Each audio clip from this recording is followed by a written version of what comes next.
IBC news 18 में आपका स्वागत है।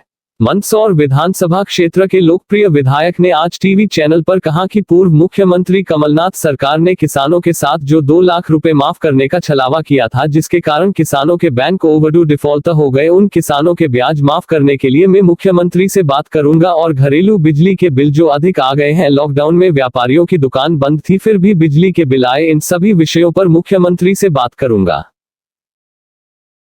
विस्तार हुआ है और कांग्रेस के जो विधायक थे हरदीप सिंह डंग वो बीजेपी में आ गए, वही मंत्री बने, क्या कहना है? देखिए, कुल मिला के प्रसन्नता तो इस बात की है कि मंदसौर संसदीय क्षेत्र को लंबे अंतराल के बाद भारतीय जनता पार्टी के नेतृत्व वाली सरकार में 3 लोगों को कैबिनेट स्तर का दर्जा मिला है। उसमें सुहासरा से पूर्व प्रतिनिधित्व करने वाले और वर्तमान में वो भी उम्मीदवार भी हैं और कैबिनेट का दर्जा मिला हरदीप सिंह डंग को। उनको चुनाव भी लड़ना है।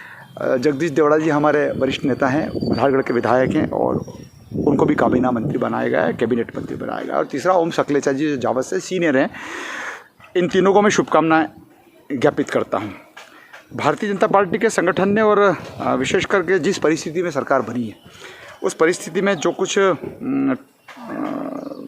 स्थितियाँ थी और उस स्थितियों को मद्देनजर रखते हुए मंत्रिमंडल का गठन पूरा कर दिया गया है। ये भी ठीक रहा कि अब कोई किंतु परंतु नहीं है। जितनी अपेक्षाएं थी सबके सब राज्य मंत्री और काबीना मंत्री, कैबिनेट मंत्री बन गया। लेकिन मैं इतना ज़रूर आपके चैनल के माध्यम से नवगठित सरकार के मंत्रियों से, मंत्रिमंडल से, मुख्यमंत्री सहित मैं मांग करूंगा, इसलिए कि मैं यहाँ का जनप्रतिनिधि हूँ, तीसरी बार का विधायक मंदसौर का। मैं मंत्रियों से मांग कर सकता हूँ, मैं मुख्यमंत्री से मांग कर सकता हूँ और मेरी सरकार, इसलिए मैं ज़्यादा अच्छे से मांग कर सकता हूँ। एक तो कमलनाथ जी की सरकार के समय में जो किसान छलावे में आ गए थे और जिनका 2 लाख रुपए तक का कर्जा माफ़ नहीं हुआ और वे सारे के सारे किसान, लाखों की संख्या, वो डिफ़ाल्टर हो गए। उनको प्रतिपूर्ति भी नहीं मिली, उनको बल्कि ब्याज देना पड़ा 14%, वो डिफ़ाल्टर हो गए। नया कर्जा भी उनको मिलने की स्थिति में नहीं था और बीच बीच में जो मुआवजे की राशि आती या जो बीमे की राशि आती, उससे भी वो वंचित हो गए क्योंकि वो डिफ़ाल्टर किसान हो गए थे। मैं नवगठित मंत्रालय से, मंत्रिमंडल से उम्मीद करूँगा कि जो किसान डिफ़ाल्टर हुए हैं ब्याज के कारण, वो ब्याज नहीं भर पाए, सरकार उनका ब्याज माफ़ करे। ये मेरे बहुत मन की बात है और मैं ज़रूर कहूँगा, क्योंकि वो सरकार के नुमाइंदों के कारण से किसान छलावे में आया। तो मौजूदा सरकार के मुखिया, माननीय मुख्यमंत्री जी से भी चूँकि पूरी कैबिनेट बन गई है, मैं पुरजोर मांग करूँगा कि अगर भले ही 2 लाख रुपए तक के कर्जे माफ़ कराने की बात हमारे दल की नहीं थी, लेकिन जिन किसानों को के ऊपर बेजा ब्याज का मार पड़ गया है और वो ब्याज नहीं भर पाए, उनका ब्याज लग गया है, पैसा समय पर नहीं भर पाए, ओवरड्यू हो गए, उनके ब्याज की भरपाई मौजूदा सरकार करे। मेरी एक ये मांग है मंत्रिमंडल से।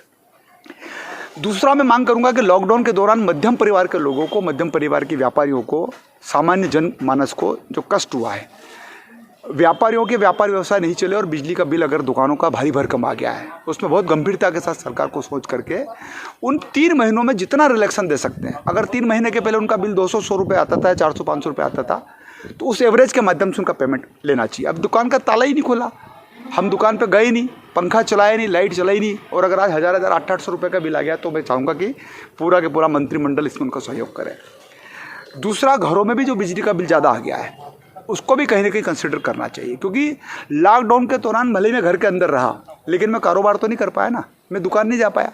दुकान और घर दोनों की ऊर्जा से संबंधित जो अधिकतम बिल आ गए हैं, उनको लेकर के मौजूदा सरकार को कुछ सोचना चाहिए। और मध्यम परिवार का लोग, मध्यम परिवार के व्यापारी, निम्न श्रेणी की जनता, जिनके पास गरीबी रेखा का कूपन नहीं है और जो आर्थिक रूप से जो परेशान हुए हैं, उनको सबको कहीं ना कहीं सरकार को इसमें मदद करना चाहिए। ये मैं मंत्रिमंडल से मांग करूंगा।